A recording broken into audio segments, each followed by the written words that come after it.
E aí pessoal, beleza? Terminou agora no Uruguai, Corinthians 1, Racing 0. A gente tem o copo meio cheio, meio vazio. Eu vou tentar agora ver apenas o copo meio cheio, porque eu já falei muitas coisas negativas. E eu vou falar só do jogo.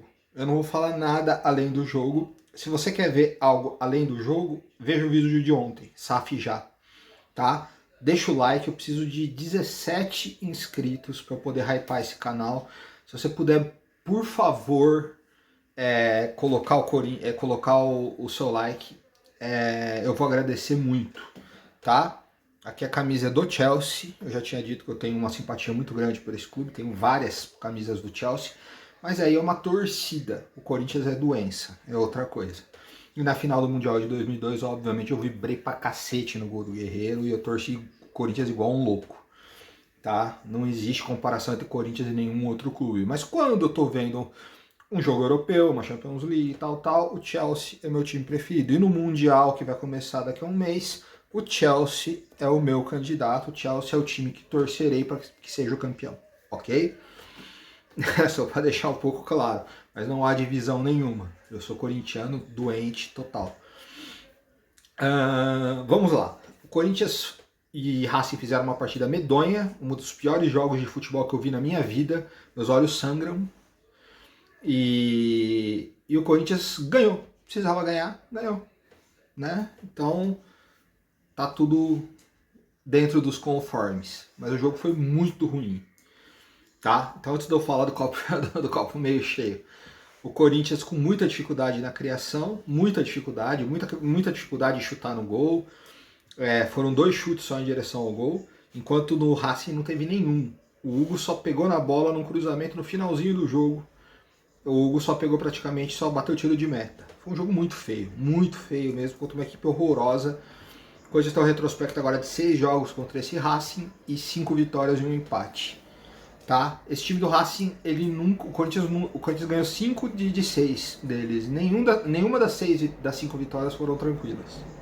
As 5 o Corinthians ganhou com sufoco. Ah não, acho que aquela do ano passado, verdade. Do ano passado que o Coronado fez um golaço. Aquela foi mais tranquila. Tá? Só isso. Mas esperávamos isso. O Corinthians entrou praticamente inteiro reserva. Né? Só praticamente com o Hugo de titular absoluto. Tá? Goleiro. Na frente, Thales Magno e Romero, Alex Santana, Charles, ele fez um trio de volantes com Charles, Alex Santana. Quem foi o outro volante? Putz, até agora me fugiu a ideia. E 3 atacantes com o Romero, com o Thales e com o Hector. Né? Os 2 laterais reservas, o Choca voltou a jogar. Jogo medonho, bizarro, um jogo que não acontecia quase nada, o Corinthians tentava se aproximar, mas não criava, chances perigosas, medonho, bizarro. Aí no segundo tempo ele coloca o Yuri, coloca o Carrilho, coloca o Coronado. E aí o Corinthians começa a sufocar mais ainda o adversário, mas ainda assim... E uma arbitragem bem ruim também, né? O jogo já é ruim, a arbitragem péssima. O Thales sofre uma falta claríssima, ele ia para dentro do gol e o árbitro não marca, o VAR não pode chamar porque foi fora da área, só poderia chamar se tivesse sido dentro. Tem um pênalti no Yuri que era só traçar a linha. Eu acho, na minha opinião, que o pênalti não foi marcado porque o Yuri estava impedido, mas o mínimo é o árbitro parar, marcar a linha, fazer a linha. Yuri está em posição legal? Impedimento. E ele tirou um gol do Thales Magno.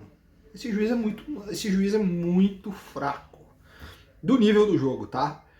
Thales Magno, ele fez um bull no zagueiro, o zagueiro entregou a bola de graça para ele, não toca no zagueiro, e o Thales Magno faz o gol. Só que o idiota do juiz apitou antes, e aí ele não podia consultar no VAR.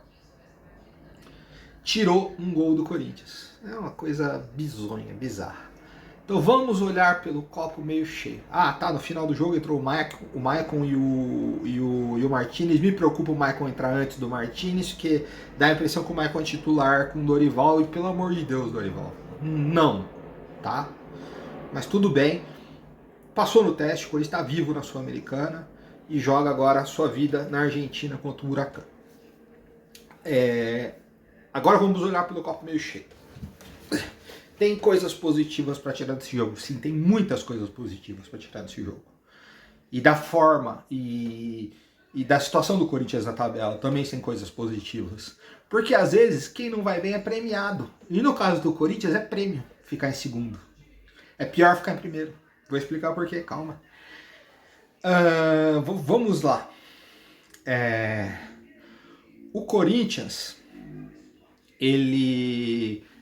o Tchoka voltou. Fez uma partida, pra mim, totalmente segura. Não errou. Também o adversário não agrediu, né? Você jogar contra ninguém é complicado também você fazer uma grande avaliação. Mas prova que o Tchoka é melhor que todos os outros. Félix, Kaká, qualquer um. Então espero que caia na cabecinha do Dorival que o Tchoka seja titular nesse time.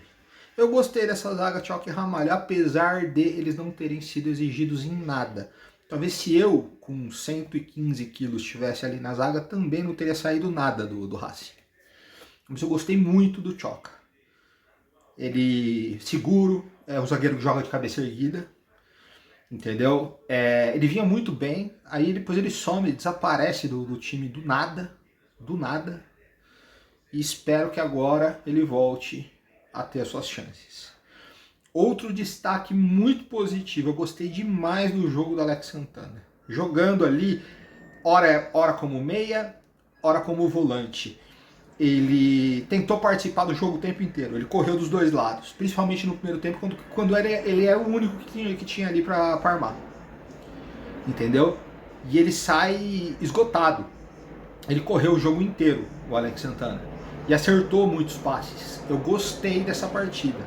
É um jogador muito útil para o elenco. Vocês lembram quando ele chegou, antes dele machucar, que ele tomou conta do meio campo do Corinthians? Eu vi um pouco desse Alex Santana hoje. Eu vi ele correndo desesperado dos dois lados e fazendo um ótimo jogo, a meu ver. Eu colocaria, inclusive, o Alex Santana como o melhor jogador em campo.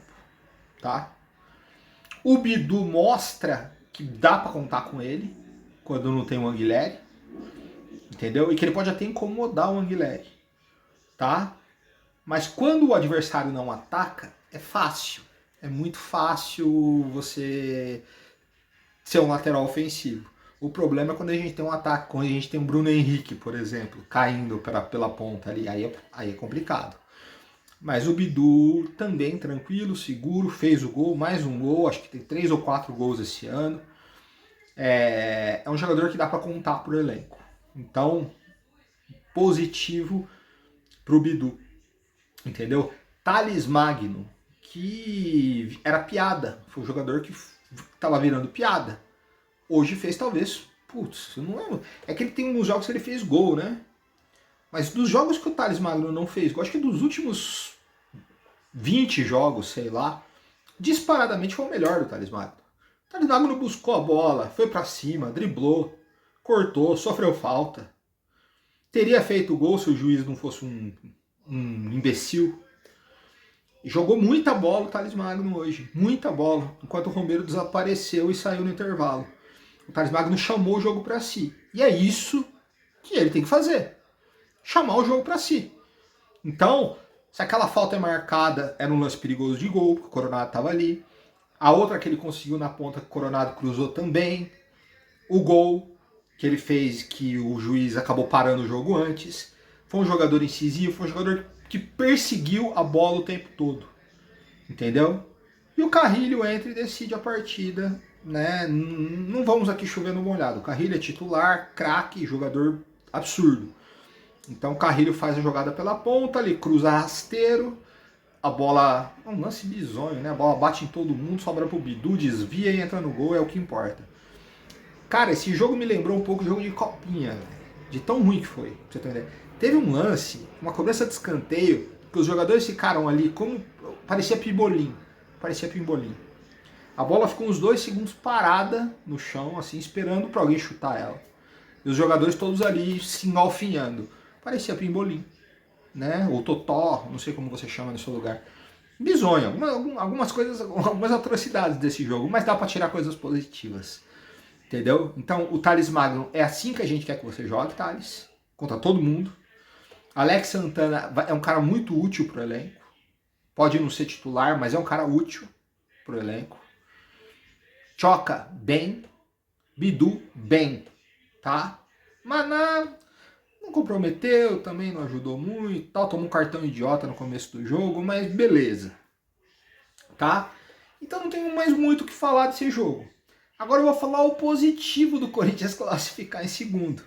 Mas pro Corinthians classificar em segundo, eu acho muito difícil que esse time do Racing, pelo menos, traga um empate da Colômbia. Muito difícil. Muito difícil. O Corinthians vai ter que vencer o Huracan na Argentina. Parece uma situação muito complicada, mas o Huracan já está classificado e já está com o primeiro lugar praticamente garantido, a não ser que perca para o próprio Corinthians por 4-0, que não vai acontecer cá entre nós. Então a chance do Huracan poupar alguns jogadores, dos jogadores não colocarem o pé firme, porque não é uma decisão para eles. Então isso pode facilitar o Corinthians. O Corinthians tem que fazer isso como fez hoje. Usar a displicência do adversário a seu favor. E o Dorival vai ter aí 2 semanas para mastigar isso aí. Então o Huracan não vem com espírito de decisão contra o Corinthians. E a parte boa de ficar em segundo lugar, que é um prêmio que o Corinthians vai ganhar. Quem fica em segundo lugar joga um playoff antes das oitavas. E o Corinthians provavelmente deve pegar um boliviano, talvez pegue o Bahia, mas vai depender aí. Um time da Bolívia, sei lá. Eu tava vendo aí, poderia acontecer até um Corinthians e San Antônio de Bulu Bulu. E aí o Corinthians vai jogar o segundo jogo na arena, com a arena lotada, com mais de 40 mil pessoas. E aí, 3 milhões de renda a mais, e depois do Mundial, com o elenco inteiro descansado. Não vai ser, nossa, que desespero a gente ter que jogar esse jogo. O time vai descansar quase um mês. Então vai ser um prêmio pro Corinthians quando ele classificar em segundo. Que em primeiro você só vai jogar as oitavas, lá na frente. Entendeu? Então a gente vai ter um jogo a mais na arena, 3 milhões de renda, 40 e tantos mil pessoas lá, mata-mata, e decidindo na arena, né? Porque quem sai da Sul-Americana decide em casa. Pode ser contra um Bulu-Bulu, um adversário bem fraco. E isso daria uma renda extra, uma renda a mais pro Corinthians. E aí, das oitavas pra frente, aí é mata-mata, cara. Aí não tem quem for vai, né? Aí já vai ter passado a janela, de repente pode ter chegado um jogador ou outro. Então, tudo isso que vocês sabem. Mas o Corinthians hoje ele foi burocrático, mas eu gostei, como eu falei, eu tiro bastante coisa positiva, porque a gente jogou 45 minutos 100% reserva, contra um time fraquíssimo, e quando colocamos 3 titulares absolutos mesmo, e aí conseguimos vencer o jogo. Então não dava para exigir muito mais do jogo de hoje.